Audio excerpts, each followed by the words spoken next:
property owners will say that they don't care what's going on in the school because they don't have children, and they complain because they pay property tax. And they pay property tax, but they don't have any children in school, and they don't care what those people are doing, just don't raise their property tax. Well, you need to care, because those children live with you. If they don't live under your roof, they live somewhere close to where your roof is. And consequently, if those children are not treated well or respected by you and taught to respect you, then you have nothing of value, because they're not going to respect your property either. We saw that. Did we see the grandmother who shot the child because the child disrespected her? But of course, you would not get that level of disrespect in a holistic family model, because those children would have understood that that was their grandmother that they were assaulting. And she would have understood that that's my grandchild that needs to be disciplined. So it's important that we think of, I just want us to think of ourselves in a different way, not as individuals, but as members of families. Think of your brothers and sisters' children as your own children. You cannot exempt yourself from caring about what happens to them, because in the present situation, if not before, whatever happens to any of us is bound and determined, like dominoes, to eventually affect all of us. That's why we use terms like death in the family, because we know that when there's a death in the family, it affects all the people in the family. Or when there's a birth in the family, the same thing is true.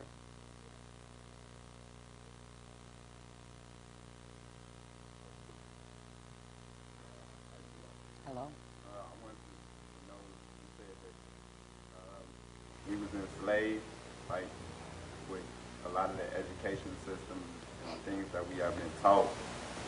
So how will we ever come to a full understanding of this life, period? You know, it's like it's all everywhere. So I mean, how could you really come to just with peace with really trying to understand this? Like, only person can do that is God. Like something is enslaved for so long, and it's like enslaved. It's like the world is enslaved, like held captive to something that it's like, how could you overcome that? And I was just asking, how could I come to an understanding? Like, just one little simple understanding where I won't continue to be enslaved to situations and circumstances and my master. Well, let me see if I can take the long way to something that might be of some service to you. First of all, you have to decide who your common ancestor is. Do you think of yourself as being a descendant of monkeys? That's a question. No, okay. Well, so you don't buy Charles Darwin's theory of evolution. You don't think that we developed from monkeys into people. Right, that's why I never came to my fullest understanding of that either. Okay. Do you feel that you're the descendant of monkeys? Because if you do, then my answer to you is going to be short. I don't know. You don't know. That's the truth. Okay. I don't know how far back. I don't know. Okay. I don't know how, evolution or from Adam and Eve or to even up to Malcolm X and Martin Luther King. I'm still trying to understand it all. So your problem is that you don't know from whence you have come. You don't know your source. Yeah, we enslaved already. We have to go back to where your source so we can know what you can go toward, what you can head toward. So I'm asking you to decide, to choose what you care to embrace at this point. Do you care to embrace the idea that you are a descendant of monkeys?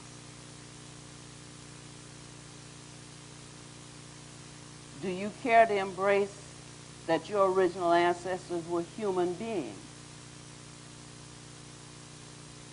Do you care to embrace that those human beings could have lived in Africa?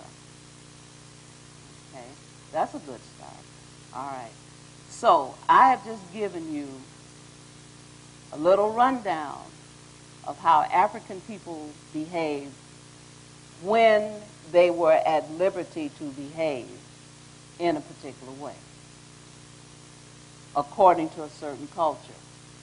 And I have explained that when that control, when social control was taken from them or they lost it, that we have gotten ourselves into this situation.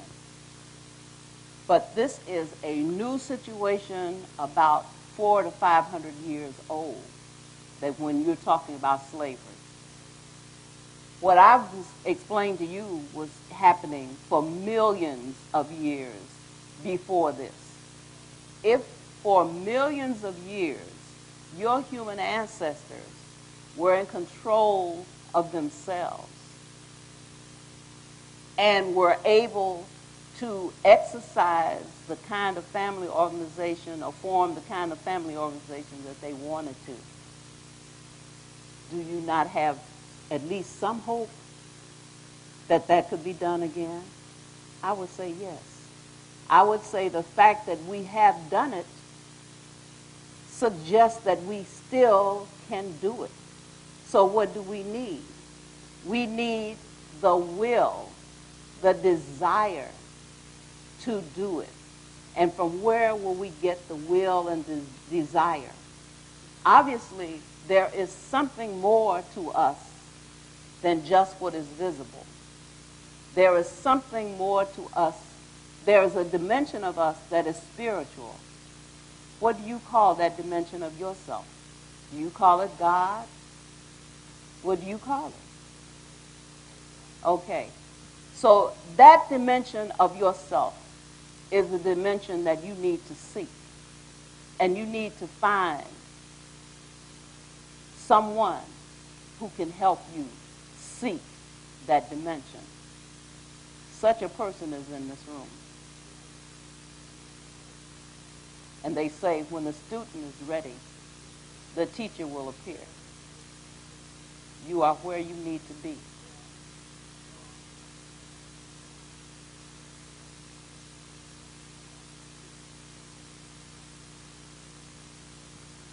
Is that a riddle to you? I'm saying you are where you want an answer, and the answer you are on the level of the answer. You are in the same environment with the answer. You are here.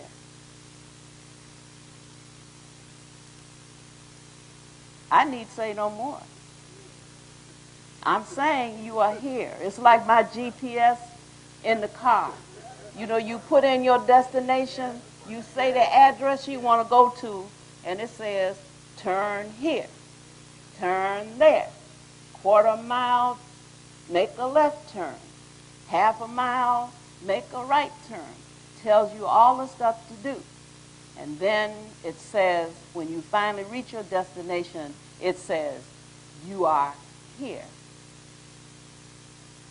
And all you have to do is look, if you know what you're looking for. And I've told you that you know what you're looking for, and you are here. It is in this room. Find it. Does anybody here know what I'm saying to this young man? Is anybody here going to help this young man? Is anybody here going to be his GPS?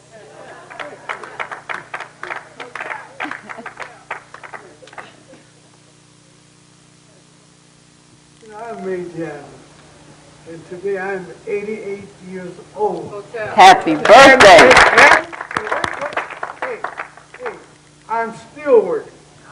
Oh, Did good. you hear me? I'm still out here trying to do the things that I want to do. Come on. All my life, I've helped my community. My community has been the backbone of me. And without them, I cannot move. So what I'm saying is that it's there. It's here. It's got to be in him. Yes. You know, all my life. You know, I've did so much in my community. I've built kids, drumming, view force, and everything, just to expose them to other things. And I'm the happiest guy in the world at 88 years old. Well, happy birthday.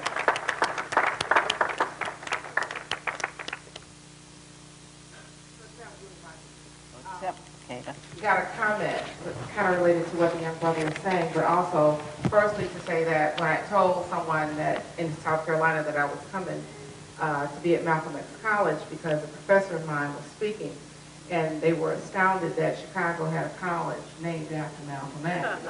And they were very serious, and they said, Malcolm X College? And I said, yes. And they said, there's a college named after Malcolm X? Yes, it's in Chicago. They really named a college after him. They really could not believe it. And again, I came from South Carolina, flew in on yesterday morning. And kind of to piggyback off what the brother was saying, the process of inferiorization has been so thorough. It has been so soul-consuming that in South Carolina, where I am, my people still know their place and they stay in it. The process of inferiorization has been so consuming in that area of the country. And South Carolina has never forgiven black people for not wanting to be slaves anymore. That the master-slave relationship still exists in every facet of living. My people dare not think outside of the box in South Carolina and dare not step outside of the box in South Carolina. And it is so obvious. I've been down there 4 years now, and I look like I look down there. I look like I look now. And I've been called a troublemaker, and I've been called an activist. And just recently I had a white county councilman to tell me, his quote was, "You got all these white people down here afraid of you." And I looked at him and I said, my car is 10 years old. I live in a double-wide modular home. I live in the middle of the hood, and I'm unemployed. What do I have to be afraid of? And he said, because you speak up and you speak out. And you know you're called the activist. And I said, I get so tired of you white people calling me an activist. And he says, well, what should we call you? And I said, call me by my name, Makeda. So what you're talking about in search of, I see in Carolina, and I say this not to, what's the word I'm looking for? Not to offend anyone, but the Jesus factor is so great in South Carolina among my people that dialogue cannot consist outside of the realm of Jesus. And nothing exists outside of the realm of your soul being saved from the devil and going to heaven. That what you're talking about, searching for and looking for, because what you're looking for is looking for you back. And you'll know it when you find it, because it will know you, so to speak. And it's going to lead you back to yourself. But my people are so afraid of being anything but a Negro in South Carolina, and so afraid of being anything more than, because more than once I've been told, don't make the white folks mad. And this is 2010. So, I'm so glad to be here for the march. I'm so glad you're I'm really so glad to be here. I really am. I really am. But the need is so great in the South for self-actualization because it's not going on there. And the need is so great for stepping outside of the box because it's not going on there. And if there were at least 4 or 5 who, like you, who dare say, who are not afraid to say that they are searching, and that's my time.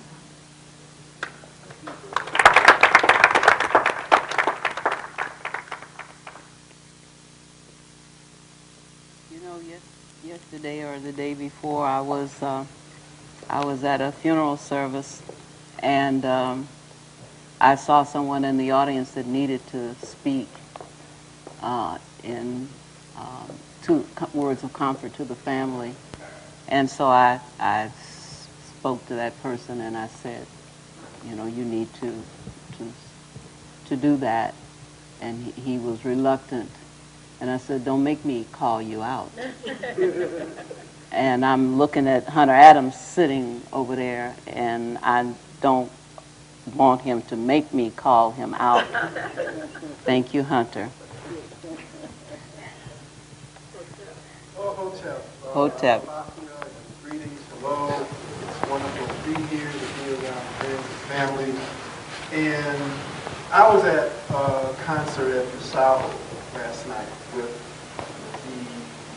the esteemed pianist Randy Weston. I don't know if any of you have heard of Randy Weston, but he is truly a magnificent human being and pianist who, as good as he studied under Monk. Right. Now he's bad. He studied under Monk. But then he also studied in 18 countries on the continent. Spent 7 years in Morocco.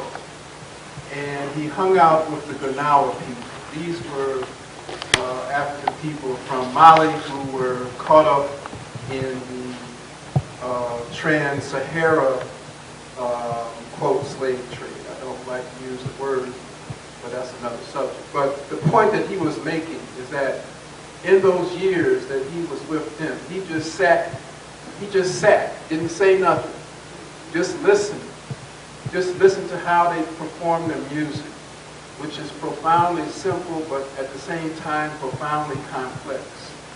And then 5 years later, he said, where does this music come from? And they pointed to the sky. And they pointed to the sand. And then they pointed to insects. And they pointed to birds. He said, this music comes from the universe. It comes from everything. And we listen. How else could someone who lives in the desert come to Manhattan, disappear for 10 hours, and he's worried about them performing, and they finally show up right on time, and he said, well, where did you go?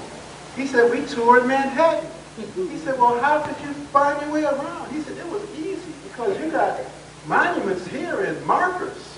We don't have markers in the desert. We have to watch where the sun hits the sand. And so I bring that up, particularly for this brother, is that he was saying that Africa is the center, the foundation for human consciousness. And so if you want to obtain that, you have to look within your deepest African self. Yes. As a human being, because it's there. It's waiting for you. That love is waiting for you. And that's the challenge, even in South Carolina. You know, our brothers and sisters, white folks too, It's waiting for them. They just don't know it. So I commend you for putting up with their ignorance, because that's what it is, because they don't know. And many of them will never know.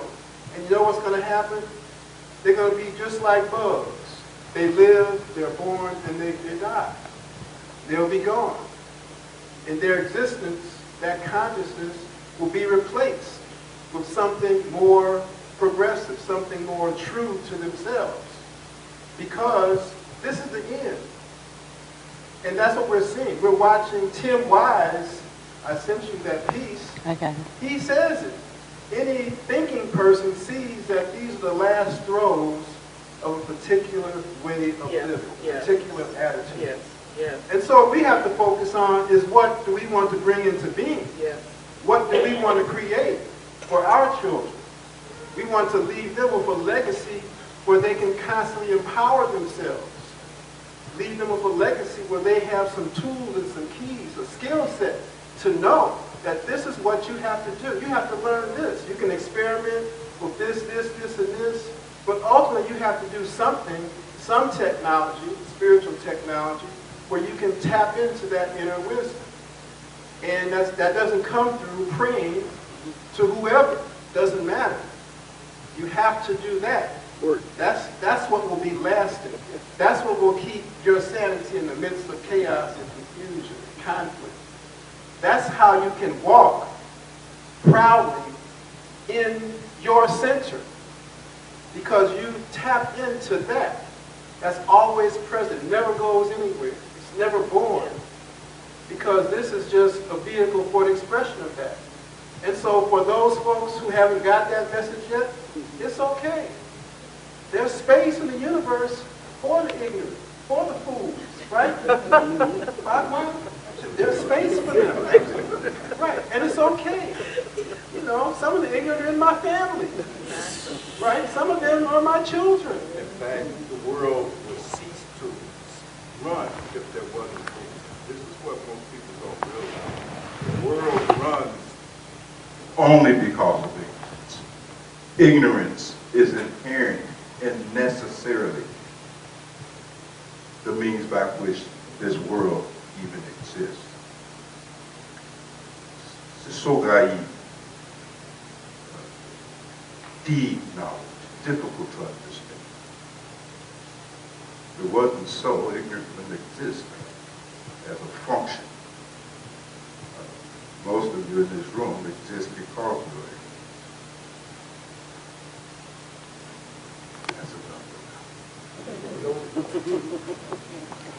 When I gave this talk the title Motherhood, I certainly hoped that during the course of this talk you would recognize that I am not the authority, because I'm not the only mother in the room. And not only that, but the females in the room are not the only mothers in the room. I tried to lay that down very carefully, that there is room in a holistic family for male mothers. And consequently, it is our responsibility to help each other. To us, it's reciprocal. We help each other. We go together, we answer each other's questions. We meet each other's needs. We do what we can for each other. If nothing more than to say, I don't know, but I think I know where the answer lies. This is what I've said to you, young man. I think I know where your answer is. And I think your answer is present in this room. And having said that to you, I hope you will pursue that. And you will look, because it's one thing to have things within us. You know, the kingdom of God is within, so say the sacred books. It's one thing to have things within us, but if they're on lockdown and you don't have access to them, then they are useless. someone who has a key needs to provide it so that you can access what is within you. And I was very fortunate to have gone to school at a time when Dr. Elkin Satole was a professor there. And so while he was supposed to tell us about the pathology of our people, that was the class that he was teaching was the pathology of the Negro ghetto. And I was supposed to come to school to learn how diseased my people were and how diseased the community or the neighborhood or the hood in which I lived was. And that was what I was supposed to spend my time and my breath and energy and my money to learn. But I didn't want to learn that. And when I learned that Dr. Satole was a South African, a Zulu, then I suggested to a few of my friends that we hijack the class. And so when he would go up to the board at the beginning of the class, and he would open up the book called The Culture of Poverty by Charles Valentine, in which it said that we was poor so long that we had developed a whole culture based on just being poor. I knew that that was wrong because I had read Sheikh Anta Diop's The Cultural Unity of Black Africa, in which he had said that some of the greatest poverty is found in Africa, but we are not destitute. There's a difference in being poor and being completely bereft of resources of hope. And so I knew that that was not the case. So I talked to among my classmates, and we decided that Dr. Satole had something far more valuable than reciting to us what Charles Valentine said in his book.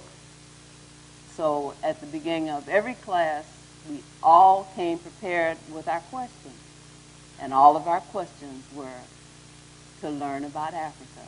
Dr. Satole, tell us, and Dr. Satole would get started, and 3 hours later, without a break, we would have learned a lot about our African culture and our African ancestors. So I have from primary sources. But it was the ancestor Elkin Satole, the ancestor Jacob H. Carruthers, the ancestor John Henry Clark. All of these people had keys to unlock things that resonated with my soul and enabled me to get an understanding, at least enough of an understanding to keep putting one foot in front of the other and not straying from the path and getting caught up, Mukherjee likes to write poems about being in the wine shop, drunk with the wine of the world. We are drunk with the wine of the world. To keep me from getting drunk with the wine of the world and thus forgetting my source. So never forget from whence you have come, because as long as you remember your ancestry, then you will always be able to look toward that ancestry for answers. And you will always be able to find someone or some key that will help you to get the answers that you need to keep you going forward. What you're speaking of You right need a now, microphone? what you're speaking of right now, I call... It's his turn. He's got the mic. Oh, I'm sorry. Okay. Oh, what you were speaking on like just then, I call it having been pregnant with ancestral dust. And I thank the faculty of Northeastern Center for Inner City Studies, Dr. Jacob Center, for impregnating me with what I call ancestral dust. And it's that ancestral dust that will reawaken and stir within you that which you are searching for, because they're waiting on you. They're already there. They're waiting on you to realize that they're waiting on you. And once you make the connection back with them with that ancestral dust, the path is already laid out for you then. And I thank the faculty for having, back in the early 90s, impregnating me with that ancestral dust that you're searching for right now that's already there. Yes, Mike. I just wanted to say to the young man, you have been brought here for a reason. And it's okay to ask those questions that come from a place of disillusionment. It's okay to be disillusioned, because it doesn't mean you're heading into a fall bank. It means you're coming out. Yes, yes. And a lot of times we don't know how to call clarity by its right name. We want to try to call things by their right name and still tell the truth. Because a lot of times we come to face the truth, but that doesn't mean we have faced truth. I look at your generation, and I look in the school, and I see what's being deliberately taken out. Yes, yes. So you don't have the tools to think or to question. When they took out Latin, music, and civics, they took away the tools of thought to think critically, to reason inductively, deductively, to be able to dissent, to debate, not argue or spew, but to debate intelligently for an outcome that will help everyone. Now that we've taken those tools away, now we're going after your mind. Yes, yes. And we're going to do it systematically. We're going to replace discipline with social stratification and interweave it with self-gratification until it becomes an object of worship. Now that your body is used for what? Gratification. What are you going to do to it? You're going to contaminate it. And we're going to contaminate it with drugs that are designed to go after that gray matter. So your short-term memory cannot tell the long-term memory what is important. Yes. So now you have been, according to other cultures, zombified.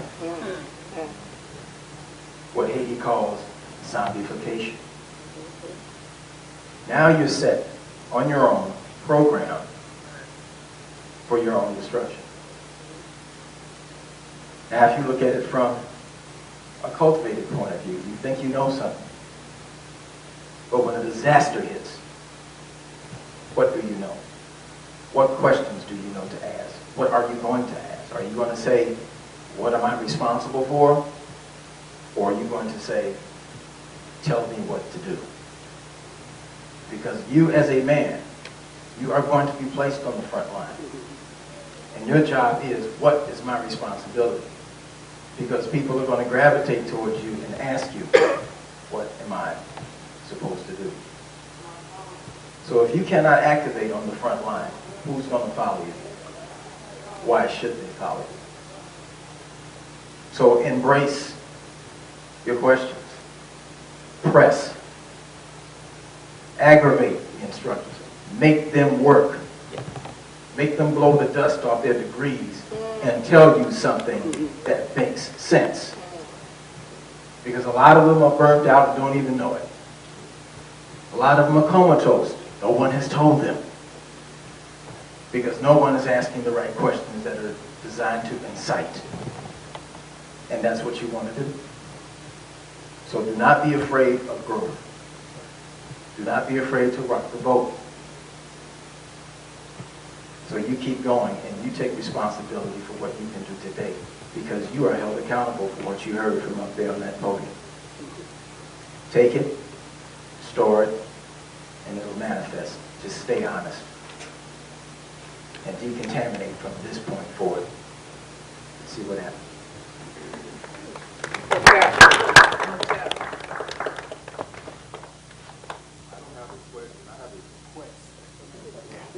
I know that you still take questions, but I didn't want to leave that podium without sharing with the audience here about a supposed story about how his wife got a new car. You remember? Think for a moment. I don't remember that story, Bobby. His name, his secret name, that strike a bell. No, it doesn't. I'll be able to tell that story. Okay. But I thought it was an excellent example of part of your premise that it all starts with the roots that our mothers give us. The wings come later. But don't worry about it. All right.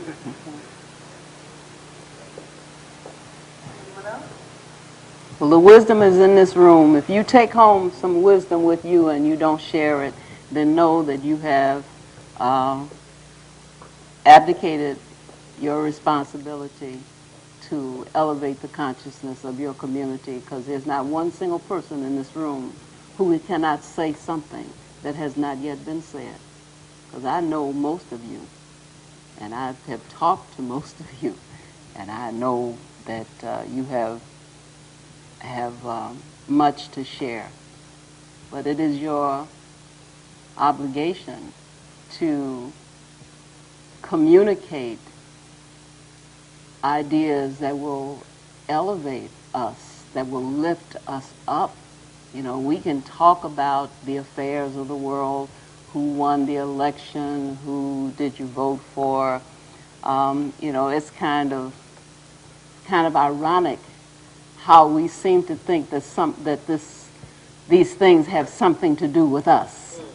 You know, anytime they write books themselves, you know, when they write a book called Vote Scam and they tell you that the elections have not been in the hands of the electorate for some time, then it seems sort of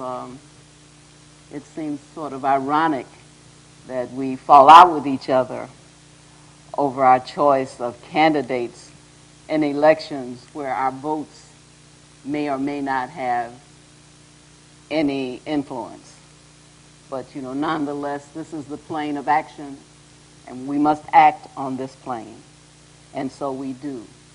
But one of the finest acts that we can do is to try always to seek the truth and to speak the truth and to know the truth.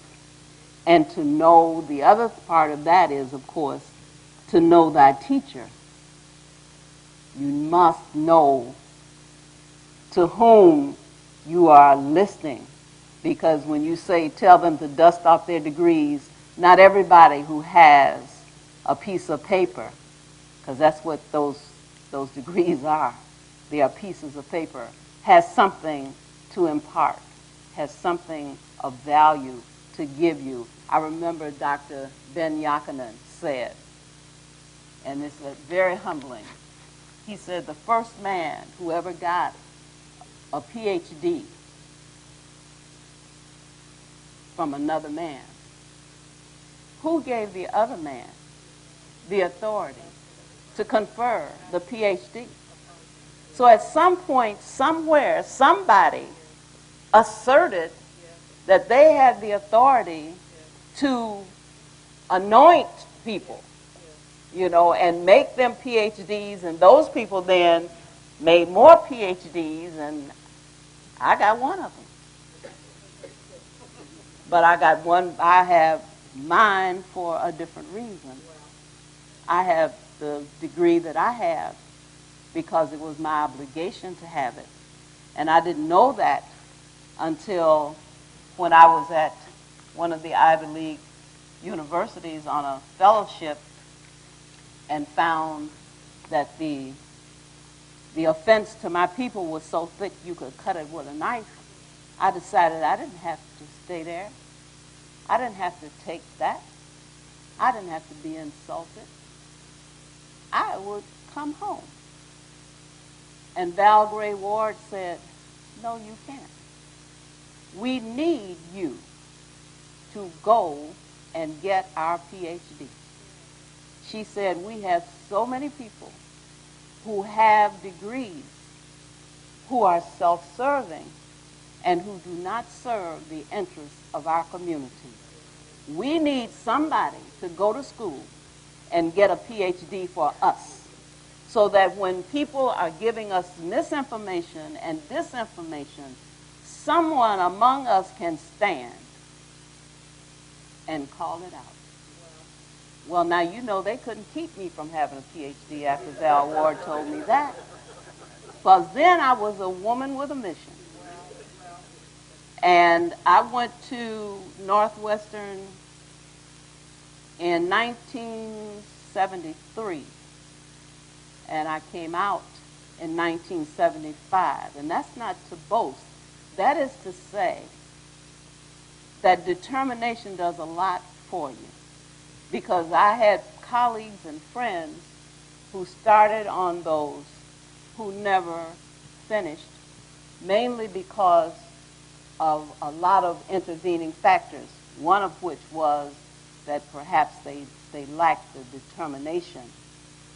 But I was determined that I would have the credential. I didn't need it for me. I needed it for us, so that I can be credible to my people when other people with those same credentials are telling them twistery. I can step forward and bring history. And I can bring it from credible primary sources, people with whom I've studied, people who have taught me, people at whose feet I have sat. Some of the things that I know have come from Bhagwan Rai Africa. And I give him not enough credit, but as much credit as I can humanly give, because I would not have known that there were other dimensions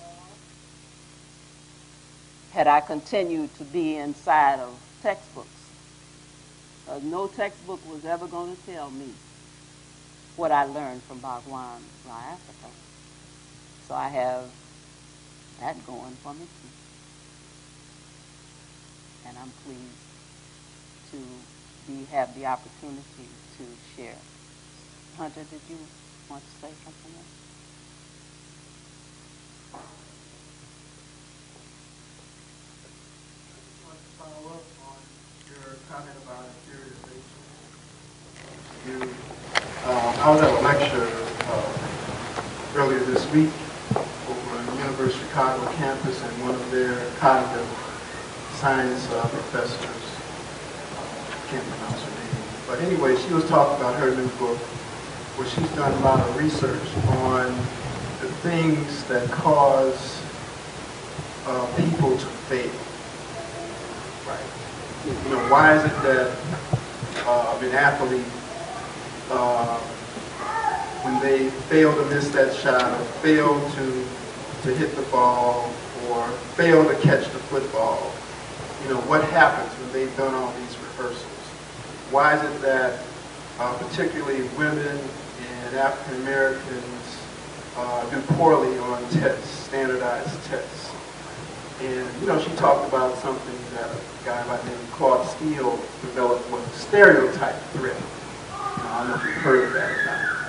But there's the stereotype threat that we've been conditioned for so long that we can't be as good as, we're not as good as, and so we internalize that, unconscious. And you have to really have the determination and the motivation to transcend that stereotype threat. She's got data that when Barack Obama was nominated by the Democratic Party to be their Democratic nominee, when he won the election and when he was inaugurated, she found out, she got the data from SAT scores, GRE scores, things like that, looked at it by race and by gender, and what she found was something interesting. The black students, African American students, after each of those 3 events, scored extremely well. They exceeded all expectations because now they had an image before them that had succeeded what was in their mind of the possibility in this country. And so we have to look at that for our children who are seeing them. Just seeing them. We're not talking about policy and stuff like that, but just seeing them is so important as to how that sense of that internalized inferiorization, or you want to say brainwashing, or whatever it is that was a mirror effect. And I talk about this, mirror neurons, that they now had a model to mirror that wasn't pathological. They now had a model to mirror that was extremely successful. They now had a model to mirror of someone who it's cool to be smart. As a woman and a man, it's okay to be smart. It's okay to start talking intelligently. Even though you may have loaded on your iPod, a lot of hip hop, but nonetheless, you still can be smart. And so that's really, really very important. Part of the problem that we're in is that we just keep mirroring the pathology and the ignorance that we find ourselves in. And Bob one is right, that's the state of the world. So we have to find ways within ourselves, within our hearts, to transcend that. And that's one of the reasons why I'm so glad for that man sitting in front of you, the president of this college, for having this lecture.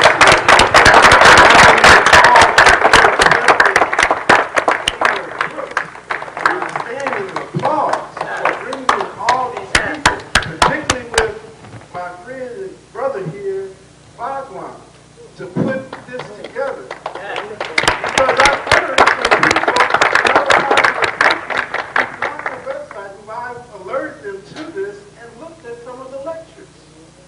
So we don't know the impact that this is having, that is the consciousness that it's raising. And so, I really applaud him for having the vision and the determination and motivation to see this through.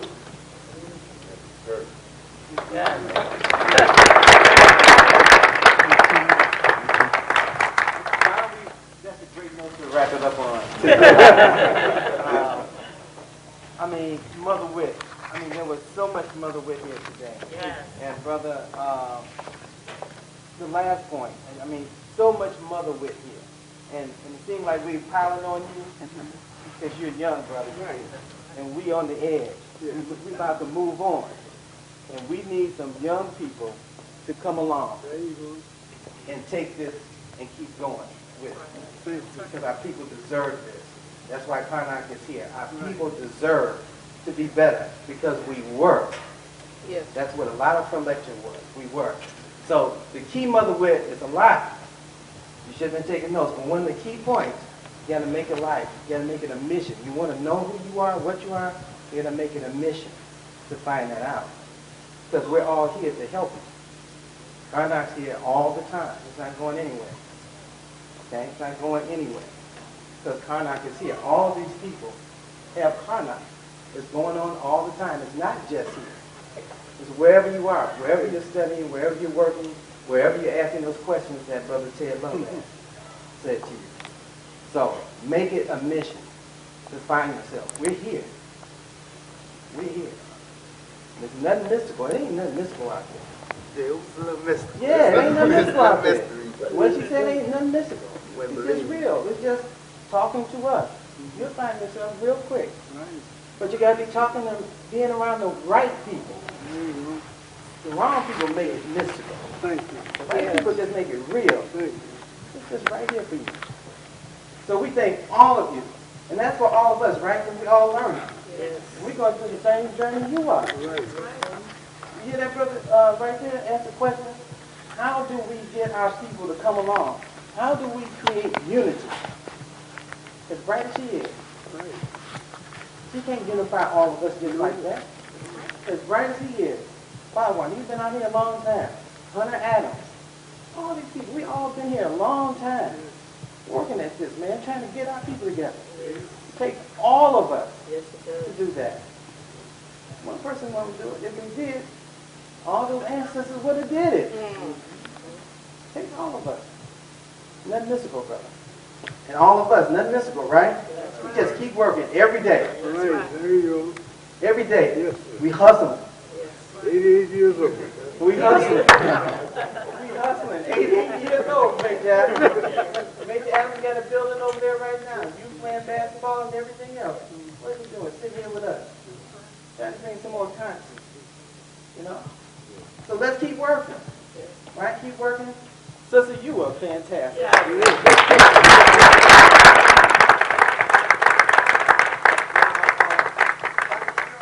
We got to get together to get our schedules together for next year. It's coming real fast.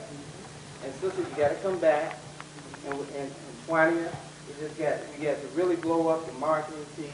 And we know it's getting out there, honey. You're right. It's out there. A lot of people have been touched by it. But we need more, right? We need more people to get touched by this. This is some great stuff. Thank you. You're fantastic. You can say whatever you want to. And if you want to stay longer, you can. No. I'm not going to put you out. I have a special request of the audience. I'm going to ask you to join with me. I want you, if you will, if you agree, to form a circle and all around. I guess you have to stand outside these chairs in order to make this circle. But I need a circle. I have asked. I don't want anything between us, so don't let's circle around the chairs. I'm coming down. Oh, well, I guess we can, it's all right. I guess it's okay, because that's room for the ancestors. Now the ancestors are sitting in the chairs that you just vacated. Okay. Yes, I do. And I've asked my son, Raja Vera, to play a closing song for us so that we will leave here in the spirit of unity. Some of you will know this song and be able to sing it. Others of you will learn it by and by. Raja Vera, please. I need you